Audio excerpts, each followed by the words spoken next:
Hello, everyone, and welcome to today's webinar. We are so excited to have you with us today.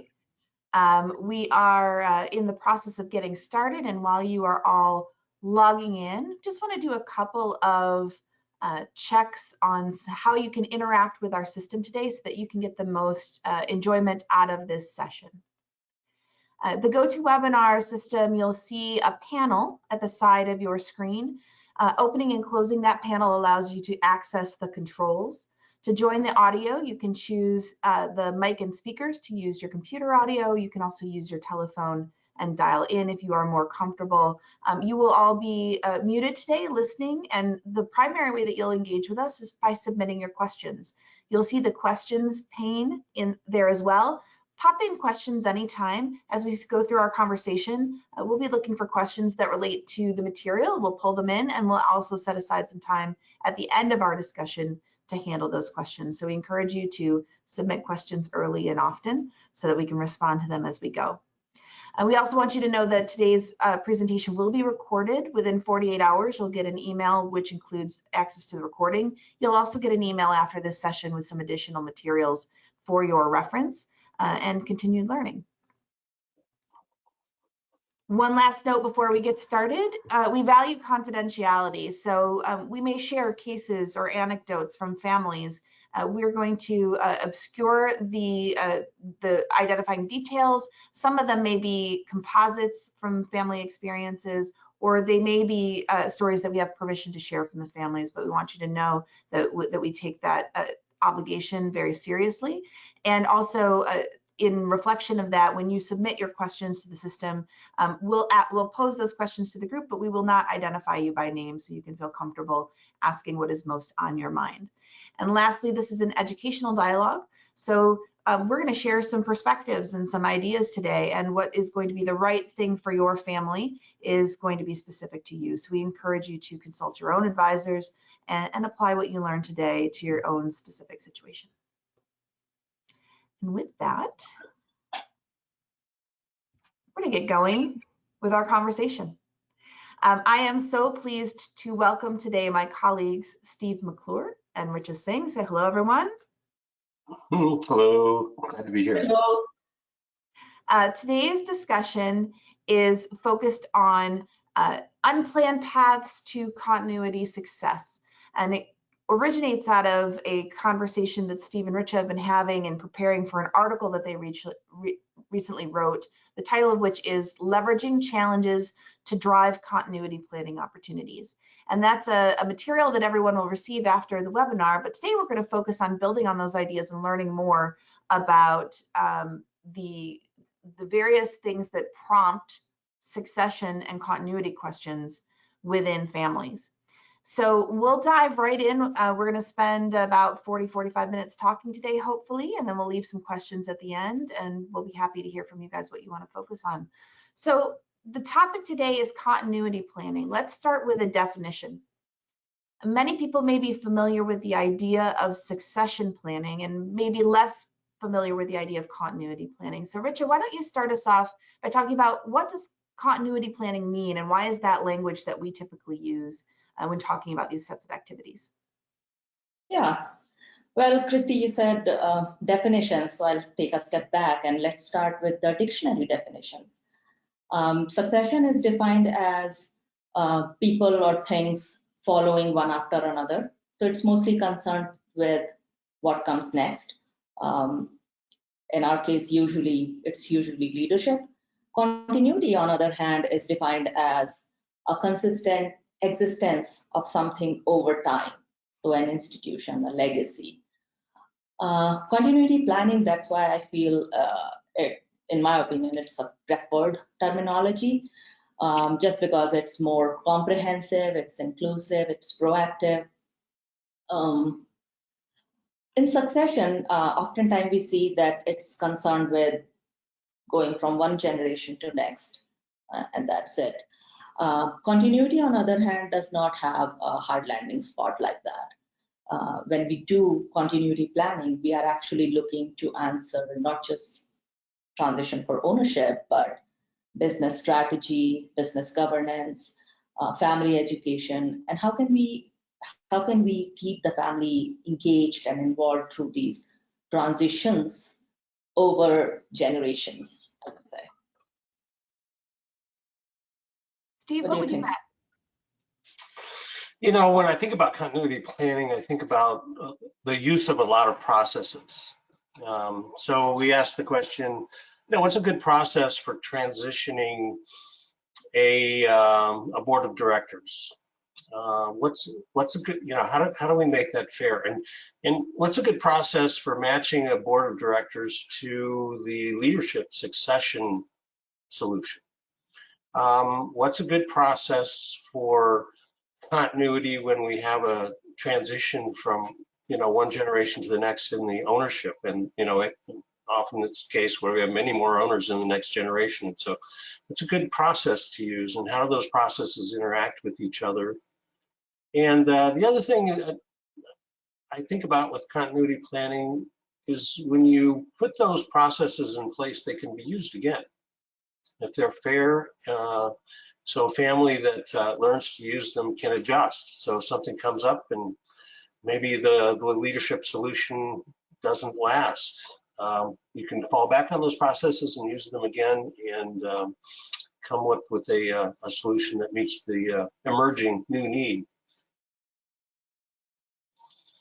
Thank you. I think that's a great orientation, and it's an interesting place to jump off to as we talk about unanticipated drivers of continuity planning, because oftentimes when we're talking to families about continuity planning, we have a vision of things that we're planning for, right? We're envisioning the future and taking steps.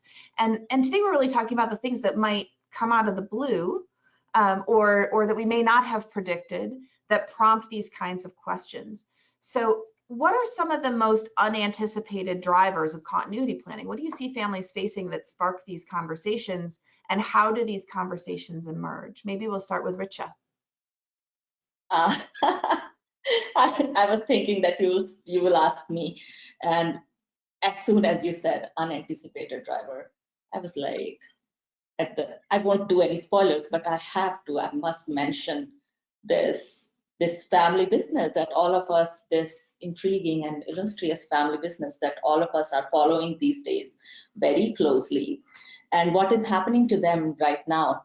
I'm sure some of the audience member, they must be knowing what I'm referring to.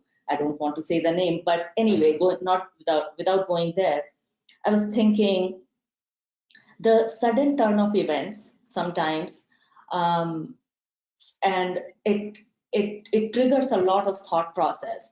And with the case of this family, this driver, this trigger, it was so sudden, it was so dramatic, and it's a bit extreme too, but in my mind, this particular driver is probably the most common one that we see, and more common than we want to admit. The realization that these legendary characters, these larger than life personas that we grew up seeing, they are mortal beings too. That realization in itself, that it triggers the thought process. Like in the case of this family business that I'm referring to, the children are bewildered, you know, what's now, what's next? So what's the name of the show again? a famous fictional. Why are you going to tell us? Well, and sometimes fiction mirrors truth, and I think that's a wonderful point. Steve, what would you highlight as we think about unanticipated drivers? Well, after health and, you know, or a death or a disability, you know, as a issue, I see relatively common the emergence of the rising generation asking the parents and aunts and uncles and grandparents, what do you expect out of us? And not the older generation either preparing, or in the estimate of the youngest generation, not preparing us enough. And so there's a little bit of tension between the generations, and it emerges in different ways. Sometimes the emerging generation will meet amongst themselves and then have come together as a consensus and say, you know, we really like to have more attention on us and the expectations. It's not always a bad thing. Sometimes they're saying, you know what, we're going to have some responsibilities in the future. Seems like that's the direction we're going. We'd like to get prepared for those. And the parents and the aunts and uncles will respond. Sometimes reluctantly, they feel like they might be a little bit pressured, but it's a natural tension between generations. But that happens a lot, and so then they can begin to ask the right questions, and they can start to have a productive communication and begin their planning. Perfect. So we wanted to get a sense of the folks who are with us today, and there are quite a few of you here. What are the things that your families might be facing that are unanticipated prompts for continuity conversations? So we have a poll that we're going to put up, and that will give us a little bit of feedback. If you are seeing any of these issues, we'll go ahead and open that up. We'd love to see what of these matters are present in your families. If none of these apply to you, or if something else applies to you, feel free to drop into the questions box what your family's experiencing that are the kinds of things that are prompting continuity conversations, because we'd love to respond a little bit to the things that are unique to those of us who are in attendance today. Yeah, and Christy, it's also the case that some have not had emerging issues yet, and they may not be experiencing any of them. Absolutely true. Yeah. Also, if someone wants to be proactive, so, you know, acting without literally having a crisis. And those who aren't facing emerging factors, this is a great place to be, because one thing that we do know is that unanticipated things happen to all of us eventually. So it's forward thinking to be engaging here, but many families may be experiencing something currently. So let's get a sense of that. We'll give everybody about 15 more seconds to respond to the poll, and then we'll see what we've got.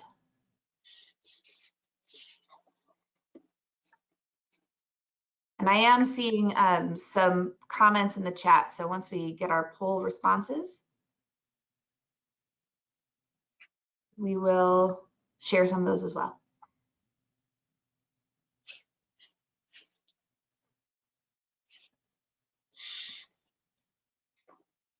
All right.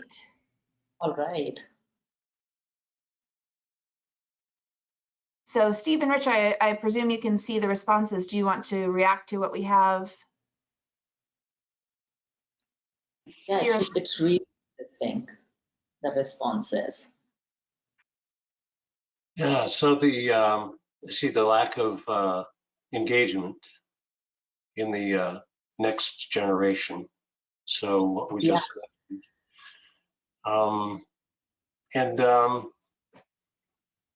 and I was just noticing the lack of alignment also. So engagement and alignment as the top two, or the lack of it. Very interesting. You know, I think that one of the reasons that we're seeing many in the next generation driving as a driving force in continuity planning is that family business has gotten much more exposure over the years, and it keeps trending up. That people understand much more about the success factors, the importance, the competitive advantage of family firms, and how important they are to communities, and how important they are to as employers. And so the young family members take it seriously, and they are important in the overall success of family firms. And we enjoy conversations with them because of their energy and their commitment. Absolutely, yeah, couldn't agree more. I think it's anyway, the next generation will always have more exposure and more education and more opportunities to learn these new things. So in a very natural way, they come in with a lot of energy and exposure, which is different from the previous generation.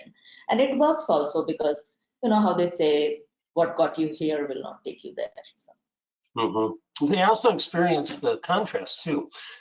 The generation before them probably had more opportunities having direct exposure to the business, more conversations around the dinner table, and as the generations proceed, you get to a third or fourth or fifth generation, there's less opportunities for that. And so for that direct, yeah.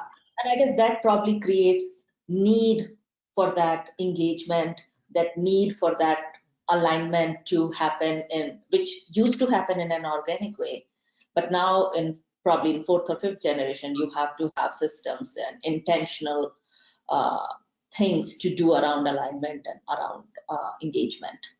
And they recognize that sometimes more than their parents do. Absolutely. And it's some of what you're saying is connecting directly to what we're seeing in the comments as well. So one person shared that there's questions about whether the next generation has the right values or is connected to the way that the business originated. Another says, you know, that the next generation has different ages and some have had different involvement in the business. So this goes back to a lot of what we talk about in terms of preparing the next generation for whatever roles that they may hold in the future, which may be in the business and maybe not. One of our participants shared a bit of an external factor, which is a dramatic market decline. So when the business starts to perform very differently, that can put new pressures on ownership and on the conversations around continuity. What else do we have here? We've got more reflection on lack of engagement, lack of clarity from the next gen. So there are probably a dozen comments in here about how people are connecting their vision with the next gen and next gen's engagement. So I know you guys were already generating energy around that, but that I'm sure is resonating with our audience. Yes. So if we move on then, what are the key questions that families need to answer in their conversations about continuity? So as these things emerge and the conversations are unfolding, what is it that the family needs to focus on answering in terms of key questions? We'll start with Steve. Well, certainly we like to have families be proactive, and we really recognize and support those that are thinking ahead and are beginning to ask the questions of themselves and with the full intentions of preparing. But if something comes up and emerges, you know, we have a health issue, or we have an offer to buy the business, or as was mentioned, you know, the COVID got the attention of a lot of families that caused them to think deeply about their future, and you know, current business situations with you know, rising interest rates and old plans that may produce underperforming businesses emerge. And so families can then ask the question, what happens if we don't change anything? What happens if we just continue the way we are? And that would then produce a predicted result. You know, people don't last forever, and the changes are going to happen. And so that one brings up some good conversation. Of course, you don't use that if there's, you know, a sudden passing of a family business leader. You don't ask that question, but you might ask this one, and that is why continuity? You know, what's important to us? Why should we plan for another generation? And the answers to that need to be significant. They need to be compelling, because then the next question is okay, if that's strong enough and compelling enough, then do we want to continue? And if the answer is yes, how do we do it? And those are three questions, but lots of discussion, small questions that produce some really deep conversations between family members. Yeah. What do you see? I don't know, Steve. I was just listening to you, and I was thinking about the comment that someone made around external factors, and COVID was it, the external factor. I was thinking of this this family, um, highly successful business, great family, great governance model, and everything was going really great for them until the pandemic hit.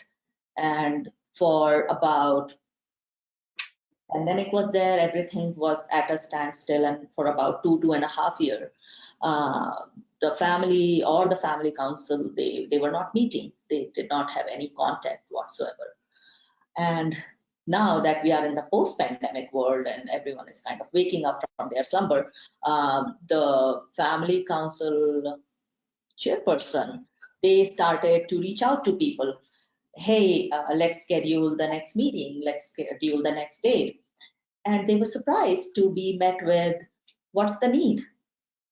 No one wants to come to these meetings anyway, and we didn't meet and nothing really happened. I don't think any of the next gen really want to attend these meetings. And this, this aloofness, this like don't care attitude triggered a lot of anxiety in the minds of the torchbearer of the governance. So family council chairperson, board chair, CEO, all of them, they started asking this question like, do we even want to continue at this point? Are most of the people looking to exit? Do we have a redemption clause? Do we even want to continue the way it is, the way we did? And all of the reason what triggered this was an external factor. So What happened to them? How are they today? Well, we actually did a shareholder survey to actually get an answer to that question, and the results were really surprising. People felt that they didn't want to attend the meetings because they did not feel engaged, right? So that lack of engagement was there, but no one really wanted to exit. Everyone was like, no, we want to be in this for forever, and we want to see the business grow, family grow. So that was a revelation. So as of now, they are working a lot on the engagement part, engagement and education of next generation. So for them, yeah, education and working on the engagement was the answer. They're doing well. That's an interesting observation, and particularly with the comments that we've gotten from participants about how do we engage, prepare, connect the next gen to the future. Oftentimes families are getting a sense of low energy or low connection. Something like a shareholder survey could be a great way to unpack the challenge there, right? Is it because we're not having the right conversations? Is it because we're not engaging them in the right ways? Or, are they not motivated, or do they not understand the opportunities and those sorts of things? Yeah. So go ahead, Richa. Just to go on. No, I was just thinking about the right conversation. You were asking something. Well, so if we focus on that piece of things, like how do we make sure that we're having the right conversations? I think the shareholder survey is one example of that, but how else do we make sure that as we're starting to talk about these things with families, that we're digging into the right places and understanding motivations and engagement and those sorts of things? Right. Yeah, so that's exactly what I was thinking. Right conversation, but with right people too. Neither of them works without another. So right conversation with right people. And as you rightly pointed out, shareholder survey is a great tool to start these conversations. It's a great platform to allow all the voices to be heard.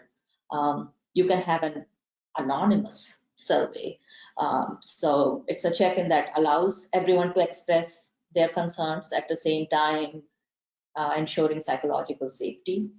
So that kind of becomes a a great place to get the conversations going and figure out what is actually the issue. What do you think, Steve? If you combine a survey with a meeting, and so we're going to do both. And so the expectation when you fill out the survey is that we're going to get an opportunity to talk about the results. And so, as you say, the survey has to be done well so that people can be safe in saying things, but it also has to be delivered well, and a meeting has to be managed well in order to make it work. And so it's a big part of what we do, but we're not the only ones that can do that.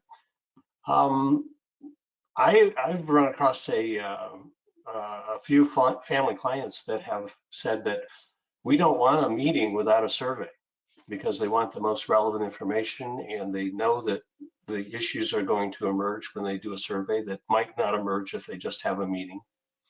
Mm-hmm. Another recent example, there was a lot of resistance to a survey to the shareholders, because they were afraid, management was afraid, well, they're going to want more dividends. That's we can predict that answer. Or we're going to produce and give a voice to those that want to sell, and we really don't want to sell this business. And so, but the survey results produced a result of 1/3 wanted to sell, and 2/3 wanted to keep the business. And so the question was, well, how do we meet the needs of both? 1/3 is a big part of the capital that the business can use to go forward. And so they recognized they're one family, that they still wanted to have Thanksgiving dinner together after all of this was over, and they wanted to meet everyone's needs. And so they worked out a deal.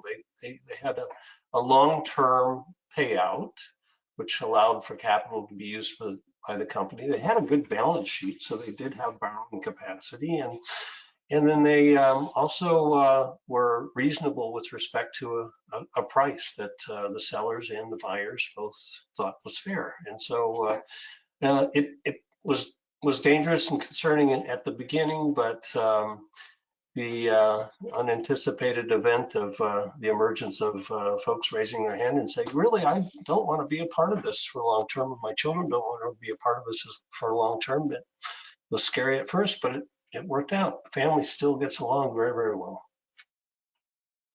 Wow. And I was just thinking the irony of it, Steve. In both cases, the survey and the meeting, it was followed by a conversation around continuity planning. That was the trigger.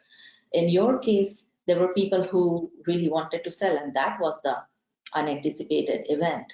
In the family that I was discussing before, they did not want to sell, and that was unanticipated. But in either case, it just opened the door to have those conversations. Got the real facts on the table. And that seems to be an important theme about these unanticipated drivers, is oftentimes these things may be bubbling under the surface, but something happens and it prompts conversations, maybe conversations that we haven't known we need to have, or we've been avoiding for some reason because they're uncomfortable or feel risky, but sometimes they emerge through these kind of processes. So when we think about setting the stage for success when these things are coming about, how can families create conditions for successful conversations around continuity and for achieving their vision together? Steve, maybe you can start us off on this one.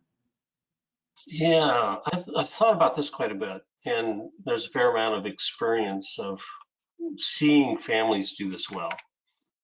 And families, if they start with some ground rules, say we're going to take on our continuity plans, and we're also going to have conversations with each other that could go south.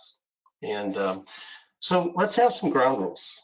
And one is don't insist on the ground rules that worked for the previous generation. If we're going to have a conversation that's inclusive of 2 or more generations, if we're going to have these conversations inclusive of spouses, that's new. So don't insist on a set of ground rules that worked for a sibling group that may be in control now. But if you open the door for conversations with the next generation of cousins, it's a new set of ground rules. Another is listen respectfully to one another, and that gives everyone the opportunity to be heard. And then one that goes along with that is ignore it when somebody steps on your sensitivities, because that will happen. Even if you're trying to listen respectfully, it does not necessarily mean that everyone is going to be saying things respectfully. We can continue to try, and we can get better and better at it, but it won't be perfect. So another is invite accountability. And so these are ground rules we can start with ahead of time and say, you know what, if we're going to have these tough conversations, these honest conversations, I need to show up with the expectation that when I promise something, I'm going to deliver on it. And so I'm going to hold myself, and I'm going to offer myself to be held accountable for that. And so if you set these things up ahead of time, it sets the stage for better conversations. Mm-hmm. Well, we had a question actually that relates to these comments, Steve. So maybe we'll dive into that. You mentioned sort of creating conditions for people to be heard. And we have a question around, sometimes people's instinct to be heard is connected to an instinct that they want to get what they want. So how do you also set expectations with families that, particularly when we know that people aren't going to agree, we may not always like the outcome. How do you set people up to work through that in a successful way? Well, then, there's lots of ground rules, and in particular to someone having an agenda and knowing, and everyone knows it. If people can talk ahead of time about how are we going to make a decision, with the expectation that not everybody's going to agree. And so decisions can be made with voting, majority rules. If it's a ownership issue, you vote your shares. And is it a supermajority or a simple majority? You can have these conversations ahead of time, and then people know that, you know what, I can express how I feel. I can try to convince. I can try to persuade. But in the end, we know how the decision is going to be made. And there's a lot of variability with how decisions can be made. There's one that is used by a lot of family firms, and that is the consensus model. And the consensus essentially says, I can live with it. If I don't agree, I can at least live with it and support the majority. And so it's a simple majority, but there's some people that would rather have another outcome. And but they start out with the decision rule. They bought into the decision rule, and it allows for some free debate. And again, it's not always going to be perfect, but those work for a number of family firms that we see. Yeah. I think I also want to add, a lot of time people, when they feel that they are not heard, they feel wronged, and they feel conflicted, and they feel that they need to be heard. But if you just give them a platform, like Steve was explaining, if there's a platform where they can raise their voice, when they can raise their agenda, not raise their voice, when they can raise their agenda, and when they can express their concerns, even if they are met with a no, which is after deliberation, it's more acceptable. And I have seen time and again that people, they are ready to accept it with more grace when they feel that they are heard. Mm-hmm. Yeah, and I don't want to advertise for us, but often having a third party in the room ups the level of everyone's behavior. And it's not a promise, but it works. And so the idea of having a moderator, a facilitator, can help a family have difficult conversations that they haven't had a whole lot of practice with success. Thank you. So let's go a little bit deeper. Richa, you told a story earlier about questions about engagement and motivation. So one of the major factors that are needed for success in continuity is sufficient commitment from the family to do the work and the planning and to make those transitions. And some families will sort of naturally come together. They'll have shared passion and vision for what they want to do. Others may find that the commitment is lacking in some way from maybe some of the family or most of the family. So how do you know if there's enough commitment in the family in order to make that transition, and how can you build that commitment along the way? Yeah, I'll go on that one. The thing that we see that is really helpful is to first test the commitment.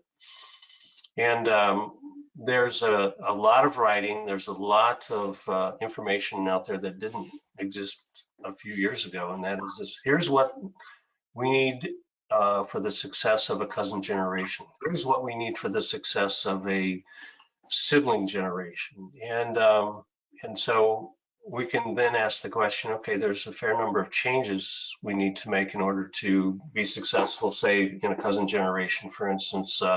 We may need a more formal board of directors than we've had in the past. And so what's that involve? Well, it might involve some independent directors on our board for the first time. It might be more independent directors, less family members. It might be a transition from all the siblings that were in the second generation on the board to just some of them on the board in the future. So there's significant changes. And so if we can visualize those, if we can get a clear picture of what does it mean to be successful with continuity, then we can ask the question, do we have enough energy for that? Is it in us? Is there enough in it for us to go through and do all the work necessary for the change? And then to really ask the question of why. And in a lot of cases, the answer to why is well, first of all, it's a great economic engine for the family. It provides us with wealth, it provides us with liquidity, it provides us with opportunities that might not exist for our family members had we not owned the business. Other families will also add to that and say, this is something that is really strong in our community. If we didn't own it, there would not be things going on in our community that are now, or our communities if we've got multiple locations. Another thing is that if we didn't own it, our employees would probably not be treated as we treat them. They would not be our associates, our extended family. It would be completely different. And then the opportunities for connection of the family. In many cases, families look at it and say, if we didn't own this business, we probably wouldn't see each other as often as we do, and we wouldn't have the family connections, and our children wouldn't grow up with each other as they have. And so, but just being clear about that. And if those things aren't strong enough, then we really need to find an alternative. Yeah, couldn't agree more, Steve. I was also thinking that a lot of time commitment, it can only be built through having an ownership of the project of having these conversations, continuity planning and all of those things. And through the ownership, through inclusivity, giving voice to everyone, asking questions, and also having an understanding of the incentive. What's in it for me? What's in it for the family? What's in it for the business? Why we are doing this? A lot of time, the answers, they lie in asking the right questions. Why do we feel there is no commitment? Is there no commitment? And when you create that space to have these conversations and ask all these important questions, sometimes the answers that you get, they might not be what you expect. They might be hard-hitting, but nevertheless, they will pave the way for having those futuristic conversations around continuity. Mm-hmm. Yeah, I agree, and it particularly resonates with me, the thing you mentioned about what's in it for me. It Oh, has yeah. to come down to the individual and say, how do I fit in with all of this? So Absolutely. interestingly, we've got a comment from the audience that says that in their experience, that part of the way that they engage their rising generation is to demonstrate that they need them to participate. That in some ways, when you've got all the roles filled with competent people, that can tamp down engagement because people are, they feel like everything is in good hands. But it just issuing the invitation and letting people know that their energy and engagement is important to achieving what they want to do in the future, that's something that's working for this family to help get people engaged and participating. Oh, yeah, that's fantastic. People should know that they are needed and they are heard. Whether they're business people or not. Yeah, whether they are business people or not. I mean, I think there is so much value in educating the next gen around ownership. Like how do you want to show up in your roles as owners? Even if you're not working, you're still a shareholder. And that comes with a lot of privileges, sure, but then it also comes with a lot of responsibilities. There's another comment here from a participant that I think links to that as well, about if as you bring in outside management in the business, in some ways it can change the way that the family engages with, that perhaps outside non-family management might not feel as accessible, or that the connection to the business itself may feel different. Richa, you highlighted the role as a shareholder. How do you see families managing, building family cohesion as perhaps the enterprise is being managed by non-family leaders?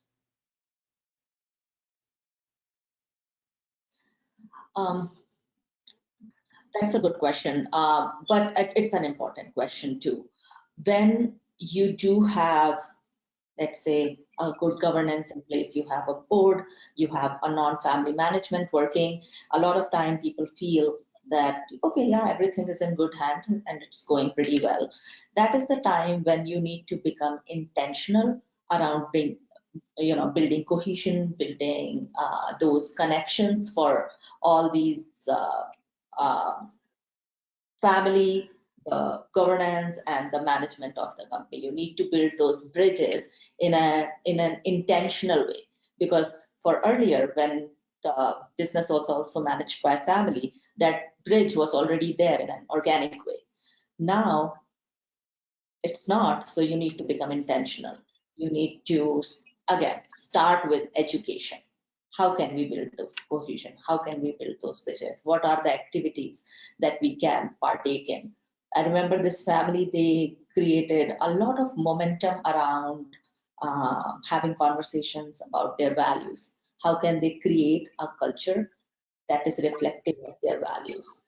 And that gave a very good platform for the shareholder group and the management to interact on those, like how the values can be translated into actions that will be done by the management. Yeah, and actually non-family management needs the family for that, because they didn't grow up in the family. And so it's a dependency relationship that, once recognized, the non-family management can engage on those, as well as, their responsibilities, business strategy and planning for the business. They need to engage with the family on factors such as, do we want strong growth? Are we willing to finance that with our capital, or do we want more liquidity? Those kind of discussions, and those are intentional discussions that you mentioned that that create that interdependency, and letting a family coast into compliance with our businesses being run for us is going to lead in the end to a business that is sold. The family needs to be engaged in an intentional way, as you mentioned, and there's lots of ways to do it, but they're new ways. They're different than what occurred in the past. Oh yeah, yeah. Family actually, they need to be these guiding lights that are guiding the management on where they want to take the business. So the vision, like 20, 10, 50 years down the line, this is what we see the business doing. This is what we want to do for the community, for the society that we live in. And all of this direction, that can only come from the family, because, well, it's a family business after all. It's important energy to harness. Okay, so we are going to go to Q&A in just a moment, but before we do, we know that there are some people in the room here who are not currently facing an unanticipated driver of continuity, but perhaps these conversations are, simmering under the surface for their families. So for families that aren't yet proactively working on their continuity planning and they don't want to wait for something to prompt this kind of activity, how do they start to create energy for these conversations? And just before you respond, I'm going to encourage people, drop your questions into the questions box. We'll get to those in just a moment. But why don't we start with you, Steve? How do we get some energy to start these conversations proactively? We already mentioned the survey. That's a good one. Another one that I see work pretty well is get the rising generation into a room by themselves. Let them talk to each other and ask some of these questions about why continuity. And it doesn't mean that if we do that, then we have to allow all the decision making to be made in that setting. It's just we're producing information, we're producing a way of going forward. And so no grandparents, no parents, no children, the next generation of owners asking themselves, do we want to be business partners with each other? What are our concerns? And for the first time, they may hear something that will produce some energy to influence an entire family, that we should be asking these questions of why continuity? Do we want it? If so, how do we produce it? Yeah, I would agree. Remember, Christy, in the initial part of the discussion, you were saying how next gen always comes with so much energy, because that's how they are. Naturally, they are brimming with energy. So for family businesses also, that energy to jumpstart this process, it's always present. It's always there in the hearts and minds of your next gen. All they need is to channelize it. It's a place to share it. And like Steve rightly said, you need to put them in a room where they can just start the conversation. So communication is one part of it. The other thing which I feel is really important is education. Start early, educate yourself. Webinars like this is a good place to start. There are so many books, so much of resources around. Educate yourself, educate your family, especially educate the next gen. Engage with them so that they are curious about the business. They have some context around the business.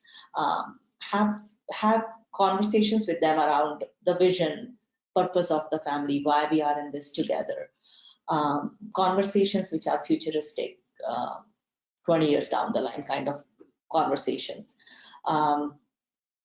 And then having something like a good governance structure, so like an independent board, that also helps, and it helps quite a lot. So education, communication, and then probably a good governance. The education part, families get inspired when they all attend the same seminar.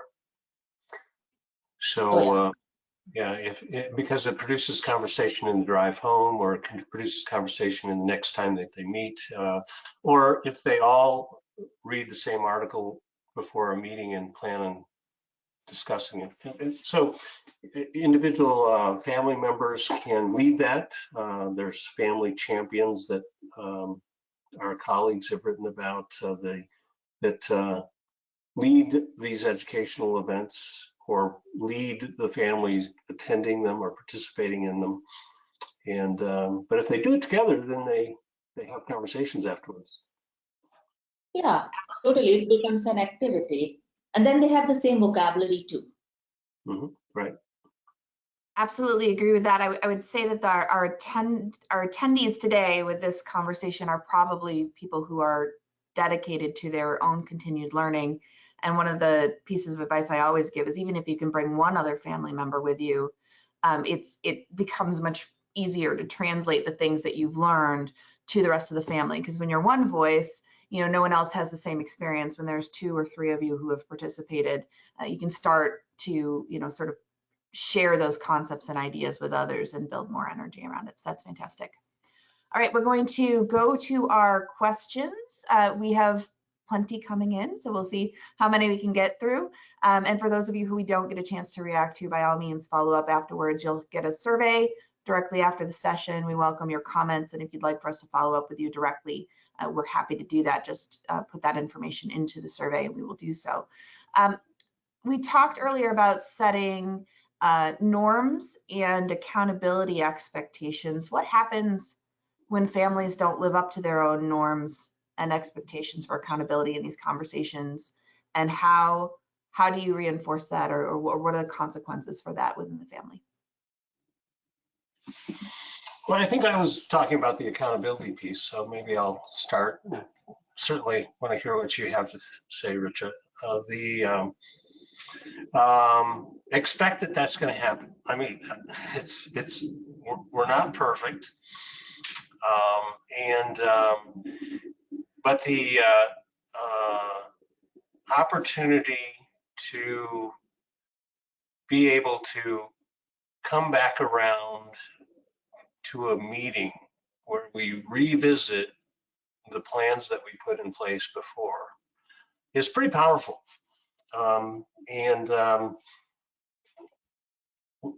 We see families that are able to do this. They're able to forgive, and there is no family court involved. They have an opportunity to adjust, and this is what families do pretty well. So don't expect perfection. The other thing that I don't think it was a rule that I mentioned before, but one that is also a good, useful one to add to the mix is don't impose anything on anybody else. Okay, let them choose, give them options, and if it's completely dysfunctional, that's the role that good facilitators play, is to assist with the functionality, and with that comes education and practice, and you get better and better at it. So tough conversations, we don't have a lot of experience with them as families. We need to learn, and the rules will help, but they don't solve it all. Thank you. It's wonderful to just normalize that experience, right? That many families struggle with showing up as their best selves in these conversations all the time, and continuing to revisit it. Richa, do you have other thoughts? No, just that when we are setting accountability, when we are setting up these guidelines or rules or whatever, and one of the most important thing is when you are setting it, it's a two-way thing. The other person is also agreeing to those roles, to those guidelines, to those norms, and saying yes. And then the second part of it is follow-up. Are you following up? So as Steve said, it almost always works. It's so powerful that that you agreed to something, and on 15 days or in 2 months, you'll have to go to that meeting and report back on that. So that it's very powerful, and it almost always works. But yeah, if it doesn't, then you can have more discussion on it. Great. We have a few people who are asking perhaps the tough question. I'll try not to make this the last question, but around what do you do when there is not consensus around continuity? When you've got a group of folks in the room and you've got some who really want to continue forward and some who either are not engaged or wish not to continue forward. What options do families consider, and how do you work through that process?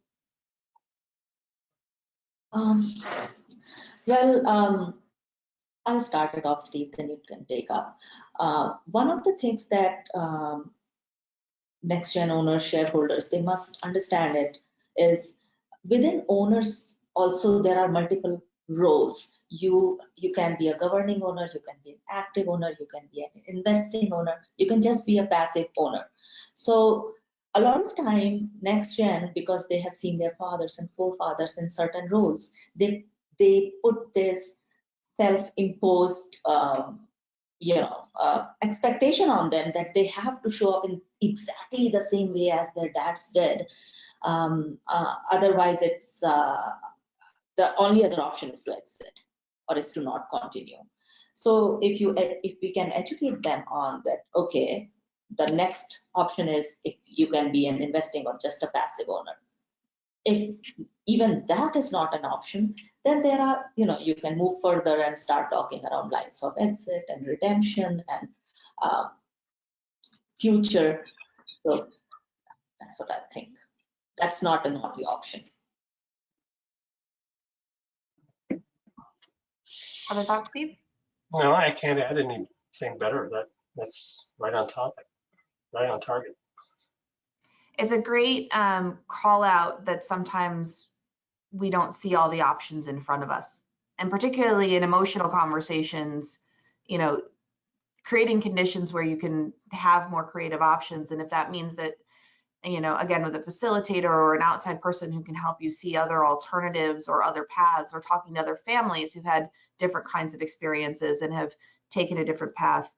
And another thing that occurs to me is as we think about continuity, more and more what we're seeing is families are choosing to exit the business that they've had, but they're re-envisioning themselves into a different kind of entrepreneurial future. So continuity doesn't have to be, as Richa hit on, a vision of continuing just as we have been, and maybe expanding the view could be really helpful. I have one more question for us, and then we will wrap up for today, which is around continuity of values. What are the best ways for a family to communicate their values into a non-family management team, to the board, to the next generation? How do you maintain the value continuity? Richa, I think you're the expert on that. Yeah, that's why I was waiting for you to start it off. This is you mentioned it before, and I know your work, and it's you do a lot of this. So why don't you? Yeah, I am doing a lot of it these days, quite a lot, because as the businesses, the economy, as the businesses are growing and more generations are into their fourth, fifth, sixth generation, most of them do have non-family management. I think the conversations around values are gaining much more traction, and people do want to engage the management with it. I think one of the very good ways to start the conversation is to actually see if you do have a set of values. If you don't, then one of the good exercises to do is a value activity. You can do it for individuals, you can do it in a group. For your family, you can invite the management too. Once you arrive at a set of values, then you can move forward. If you already have a set of values that is passed on from generations, what you can do to find relevance and meaning in it today is to invite the next gen to sit together and discuss what does that value word mean for them today, and how they want it to see that value, how they want it getting translated with the management into the actions that they are taking, the actions that company is doing. So let's say an example of a value, respect. So what does it mean for you? Next gen might say respect for me means diversity and inclusion. And then they can guide the management, or they can ask the management to show them matrices around what are we doing as a company around diversity and inclusion, because that's what it means for me to have respect. It's a whole project, but yes, we are doing it. Yeah, another common value we see in family firms is stewardship. Taking care of a responsibility. Well, what does that mean in how we day-to-day manage the business? So one of the next steps one day told me that stewardship for him means what we are doing for the community, yep. because they are part of the community that they have the office in. And I think you've hit on another theme that we've talked about over the course of this conversation, which is around, you know, that it has to come from the participants, right? We can't necessarily impose values. We want to engage them in conversations around values. We want to draw from them what it means to them and how they apply to their life, and how we can make it relevant and meaningful for them. So that, I think, is another important theme. We are at time, and I want to thank Steve and Richa for sharing your expertise with the audience today, and invite those of you who are with us to find additional resources. You'll see our web address on there, and you'll receive the recording of this and a follow-up email on any topic we've talked about, and many more, including the questions we weren't able to get to today. There are articles, books, and additional webinar recordings and resources on our website. Most of those are free. We also have educational events, and we talked a little bit about the importance of education. If you're looking to be educated on board governance, family governance, and other matters, those opportunities are available within your family and in group settings. The information about all of those is online as well. We have a program next week called Getting Started with Board Governance. If your family is contemplating board governance, we have a program in June, which is Getting Started with Family Governance. If you're thinking about family constitutions or family councils and what those might mean for your families, that's a family engagement tool. So if something sparked your interest there today, go to the website, check out that information. We'd be happy to have you in some of those other programs. And with that, thank you again, Steve and Richa, for your expertise today. Thank you, everyone, for joining us, participating, for all the comments and questions that we received. And we'll hope to see you at another program soon.